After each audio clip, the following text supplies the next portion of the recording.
The Star Wars fanbase has suffered a lot over the last decade, but no matter what, there's always one element of a new Star Wars project that produces pain, but also laughter. The following is a world-class Bullshitters exclusive.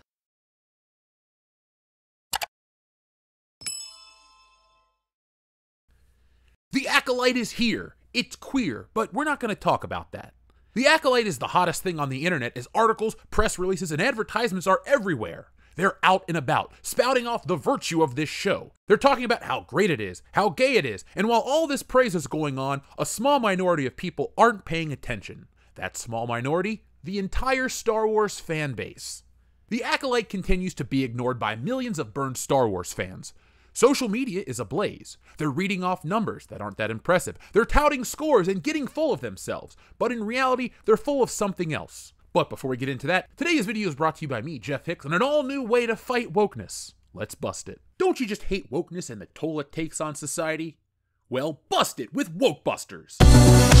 Set in a world where outrage turns people into literal monsters, Wokebusters follows the four men who step up to save society from itself. It's funny, colorful, and action-packed. This 100-page epic is only available on Kickstarter for a limited time, so act now before the clock runs out and wokeness wins. Got outrage? Call Wokebusters. It is really annoying to talk about Star Wars online because a certain group of fans are determined to make us all miserable. These so-called fans all say the same thing. They call it Disney Star Wars and pretend as if they don't know what the franchise is about. It all stems from a collection of dude bros online. I would call them out by name, but their entire point of their behavior is to get attention from disingenuous nonsense and hate. So let's talk about the phenomenon more generally. This is new. These online personalities weaponize the same tired boilerplate hatred and bigotry time and time again to get their fanbase yelling at anyone who likes something Disney makes. They call any critic who likes a thing a shill and use their ideas about what is woke to trash any kind of Star Wars story that dares to center on someone not cisgender, straight, white, or male. Every single one of these people who follow them repeats the same exact talking point and insult the people they think are wrong, and it shows a real lack of originality on that side of the fandom. They all sound the same, not because they've identified some universal problem with Star Wars, but because they've all been getting their ideas from the same group of people who have weaponized their hatred. I'm putting words like fan and fandom in quotation marks because I truly do not think any of these people are really Star Wars fans. They don't understand the themes within it if they think acting like this is what George Lucas would want. If anything, they're the Palpatines of this world because they're orchestrating these attacks on fans and silencing them constantly. Yeah, but according to Disney Star Wars, Palpatine actually won, so you might want to pay attention to your criticism. They're just people filled with hate. Before The Acolyte was released, this chorus of unoriginal bigotry trashed it for one reason or another. A woman created the series. The lead character is played by a black, non-binary actor. Of course they all hated it before they saw a single frame. They're bigots. After the series came out, their complaints were things like, those were the good episodes, without explaining what they didn't like about them. Let's just stop this article right here.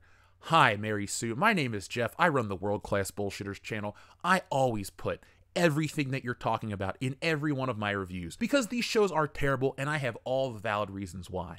But you won't talk about that because it doesn't go in line with your article. Now back to the article. I'm sure if they did, it would be like, why no white man? Or, oh, the Force is female, and offer no real criticism. That's just who they are. Instead of enjoying something they claim to love, they hate on it despite the fact that the series is giving a lot of people enjoyment. We're all tweeting about Yord and thinking about the theories, and then people who follow those bozos are attacking fans for simply enjoying something. What does that do or help? Personally, I feel it's their way of silencing people. If you attack and attack, then maybe people just won't talk about that thing, and then those angry voices are the only ones you hear. We can all live in a vacuum of a handful of outrage mongers and their predictable bad faith attention seeking because their fans simply do not have a single original thought. I am not letting this happen, though I don't care how many times men try to body shame me or pretend they know more than I do about Star Wars. I'm gonna push back against their narrative that shows like The Acolyte are not their idea of Star Wars. It isn't coming from a place of genuine criticism. It's coming from a place of using hatred for personal gain, and it's really just exhausting that they continue to dominate conversations. God, I love articles like this. The Mary Sue is a broken website. They print words, but they make no sense. Let's talk about this article. This article suffers from the same syndrome that creators of The Acolyte suffer from: insecurity. These insecure weirdos are narcissists. They assume that Star Wars is about them. See, Star Wars was for everybody, but people in places like Leslie Headland and the Mary Sue respectively make it about themselves, and that's just selfish. The article I just read ended with this.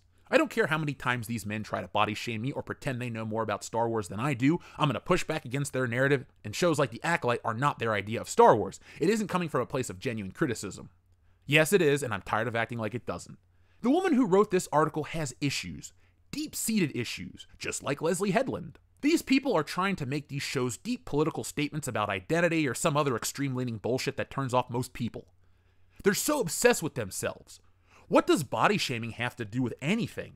That just came out of left field. That statement right there lets me know that this woman isn't playing with a full deck. She was made fun of by some people in the past, and she's still bitter. Millions of people each day deal with the worst stuff, yet the world continues to turn. I guess the body shaming that this woman dealt with was so... You know what? Forget it. In the words of Admiral Akbar, it's a trap! This whole political minefield that is Star Wars was created when they tried to make Star Wars political. There's a difference between the politics of a show and the politics in a show. If you can't tell the difference, I'll ask this woman to get you a job at the Mary Sue. Maybe you can all cry in your unicorn frappuccinos together.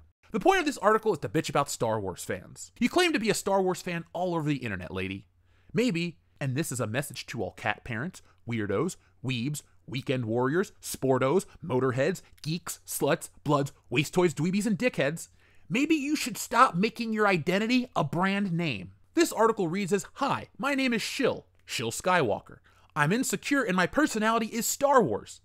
That's as tiresome as people who make their whole identity their sexual identity. If that's the most interesting part about you, people don't want to know you. Get a hobby, or simply put, be more diverse. Let's use the Mary Sue's language. To the author of this article, you are Ken from the Barbie movie. You have one function. All Ken did was beach. All you do is bitch. And we've heard enough of your bullshit. It's not even world class. It's whiny. So take the wine, get a glass of wine, and go to vent on Twitter. Star Wars isn't your therapy session. Apparently, it's Leslie Headland's, and that's why it's terrible. Fans aren't picking apart the show because they're bitter and need a white guy to lead the show. Fans aren't happy because the show isn't any good. We reviewed the show on its own merit. It stunk, it's a drag to watch, it has a terrible mystery, the action isn't anything to write home about, they kill the best female character, the list goes on, just like The Beat, but the Mary Sue wants to beat you over the head with misogyny. That's not the case with The Acolyte.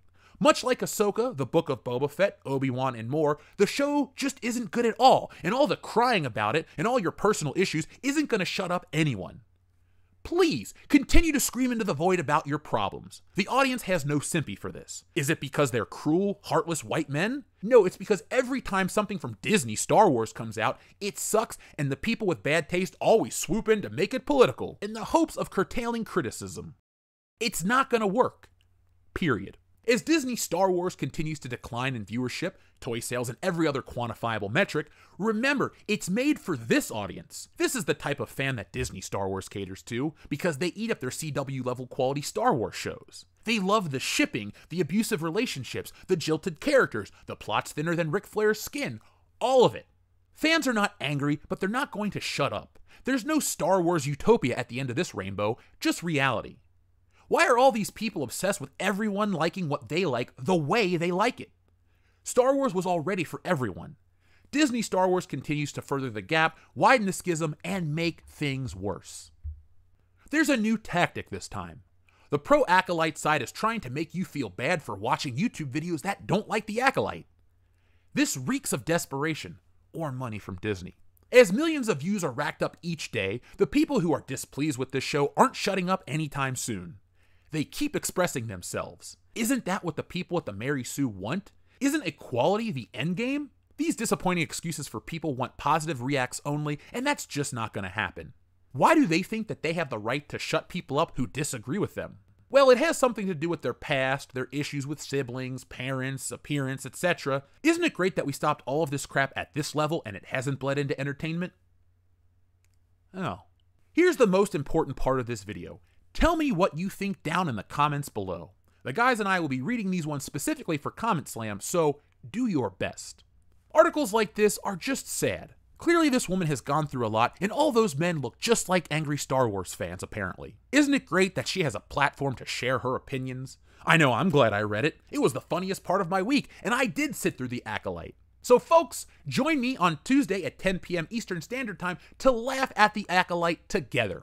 We had a lot of you join us last week live, and we'll be doing it again. Let's all have fun together at Star Wars' expense. The numbers are way less than other shows, and the Rings of Power had something like 25 million people watch in the same window. So let Star Wars have this Pyrrhic victory. They don't know how desperate they look. So folks, what did you think about this article? You heard my thoughts. It's a piss poor excuse for journalism, but then again, it comes from the Mary Sue, so why would we ever take that seriously? My big complaint is that this type of journalism is really politically leaning, it's one-sided, and it infects all of entertainment, and it causes fighting. People use the phrase wokeness to describe it, and it's just a coverall. But you know what? If you want to stop garbage like this, back Wokebusters today. Folks, Wokebusters distills all of today's problems into a 100-page graphic novel, and it makes fun of everything. If articles like this make you roll your eyes, well then Wokebusters is the graphic novel for you. But folks, you better act soon because the clock is ticking and time is running out on your chance to get a copy of Wokebusters. But folks, thank you for watching. I'll be back next time with more, and believe me, there's a lot more to say about the Acolyte. They think that this battle is over because they cut us out at the legs, oh, you're shills and this and that. No. You gotta remember something, folks. We here that do not like the show, we're not just some angry guys on the internet. Some of us have gone to college. Some of us have published books. And all of us hate this show. So folks, join all of us across the internet to make fun of something that is truly terrible, and don't let this weirdo make you feel bad. We'll be back next time with more, and no matter what they say about us, we always have the same message at the end of all of our videos. Be smart, be safe, be cool, but always be excellent to each other. Yeah, you too, lady at the Mary Sue. That's why I didn't say your name. Stealing Solo asks the greatest what-if question of all time. What if a group of disgruntled Star Wars fans kidnap Harrison Ford and force him to remake Star Wars in their basement? That, and a whole lot more, is answered in Stealing Solo, a Captain's Parody. Stealing Solo has been called Laugh Out Loud Funny and the greatest Star Wars parody since Spaceballs, and it's available now for a limited time only. Go to stealingsolo.com, which is powered by Shopify, so you get the reward-winning safety and security, and get yourselves a copy today. Once we sell through this limited backstock, I'm going back to the drawing board to bring you the sequel, which parodies Luke Skywalker's fall from grace, and finally the closing chapter, which I can't wait to get to, Frankenfisher, the Bride of Solo. And yes, it's exactly what you think it is. So folks, the only way to get that is go to stealingsolo.com right now, get yourselves a copy, and enjoy the greatest Star Wars parody since Spaceballs.